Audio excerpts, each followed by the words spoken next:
falar sobre as lesões de Lisfranc hoje, então. Começando pela definição, as lesões de Lisfranc são as lesões que acometem a articulação tarso-metatársica, ou seja, essa articulação entre as cunhas e o cuboide e as bases metatarsais. Essas lesões elas têm um grande espectro de tipos, elas podem ser desde pequenas distensões até grandes fraturas, luxações, com uma grande incongruência e instabilidade articular. E nem sempre essas lesões são tão evidentes e, independentemente do tipo de lesão, elas sempre podem causar grandes sequelas e complicações para os pacientes. Por isso a importância do diagnóstico dessas lesões. Em relação ao mecanismo de trauma, os mecanismos podem ser tanto diretos, ou seja, traumas diretamente no dorso do pé, como quedas de objeto, por exemplo, como o mais comum, que são os indiretos, que são na verdade traumas longitudinais do pé, quando o pé se encontra em flexão plantar. Os traumas podem ser desde menor energia, como traumas esportivos, por exemplo, até traumas de alta energia, como acidentes automobilísticos. Em relação ao quadro clínico, como eu já disse, nem sempre essas lesões são muito evidentes na apresentação inicial do paciente, por isso que é sempre necessário um grande índice de suspeição para você diagnosticar essas fraturas, essas luxações.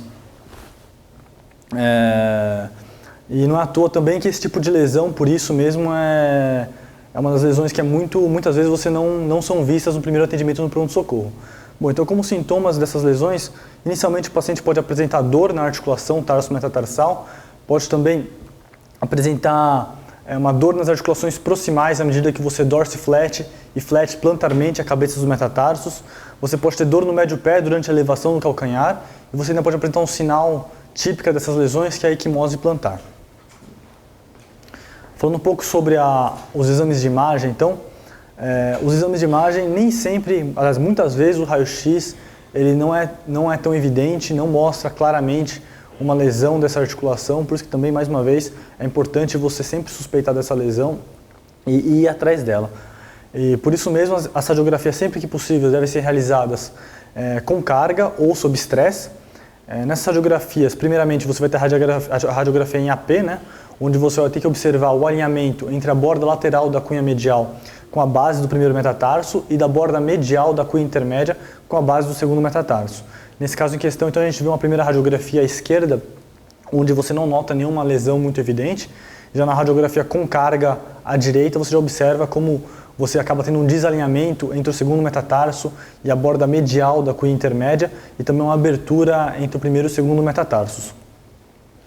Na radiografia oblíqua a 30 graus, que também é muito importante, você vai ter que observar o alinhamento entre a borda medial do terceiro metatarso com a cunha lateral e da borda medial do quarto metatarso com a borda medial do cuboide. Mais uma vez, então, a gente observa uma radiografia à esquerda, onde você não nota nenhuma lesão tão evidente assim, e já na radiografia à direita, com carga, você nota uma lesão óbvia, né, com um desalinhamento entre a borda medial do quarto metatarso e da borda medial do cuboide. E na radiografia em perfil, é importante você observar o alinhamento da porção dorsal do segundo metatarso com a cunha intermédia. Vamos falar agora um pouco sobre as classificações. A classificação uma das mais utilizadas para as lesões de Lisfranc é a classificação de Quino e Kuss.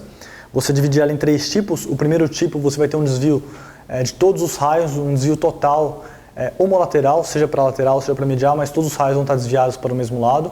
No tipo B, você vai ter um desvio parcial, ou seja, geralmente é um desvio ou do primeiro metatarso ou dos raios menores para lateral ou para medial. E o tipo C é o tipo divergente, onde você tem um desvio do primeiro metatarsal para medial e o desvio dos raios menores para lateral. Outra classificação bastante utilizada é a classificação de Myerson. A classificação de Myerson é dividida também em 3 tipos. O primeiro tipo, o tipo A, é uma lesão total, é uma incongruência total, onde todos os raios vão estar desviados. O tipo A1 é um desvio lateral e o tipo A2 é um desvio dorso-plantar. O tipo B de Myerson é uma lesão parcial, ou seja, você vai ter o desvio de 1 ou 2 raios, mas não de todos os raios metatarsais. O tipo B1, você vai ter um desvio lateral desses raios, um desvio medial desses raios, e o tipo B2 você vai ter um desvio lateral desses raios.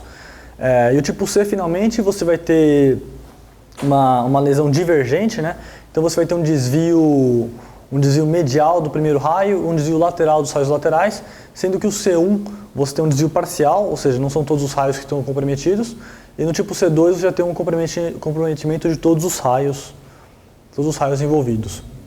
Em relação agora um pouco do tratamento, o tratamento, quando o paciente não apresenta sinais de instabilidade nas radiografias com carga ou em estresse, você pode realizar o tratamento conservador. Essa instabilidade ela é caracterizada por um desvio maior que 2 milímetros nessas radiografias. E o tratamento conservador consiste basicamente na imobilização pelo período de 6 semanas, aproximadamente, sendo que as primeiras 3 semanas você mantém o paciente sem carga, e é importante sempre, nos primeiros mais ou menos 10 dias da lesão, você fazer uma checagem para ver se o paciente não evoluiu com nenhuma instabilidade que não foi diagnosticada no primeiro momento nas radiografias. E a progressão de carga acaba sendo de acordo com o tolerado pelo paciente, respeitando-se esse primeiro período de repouso sem carga.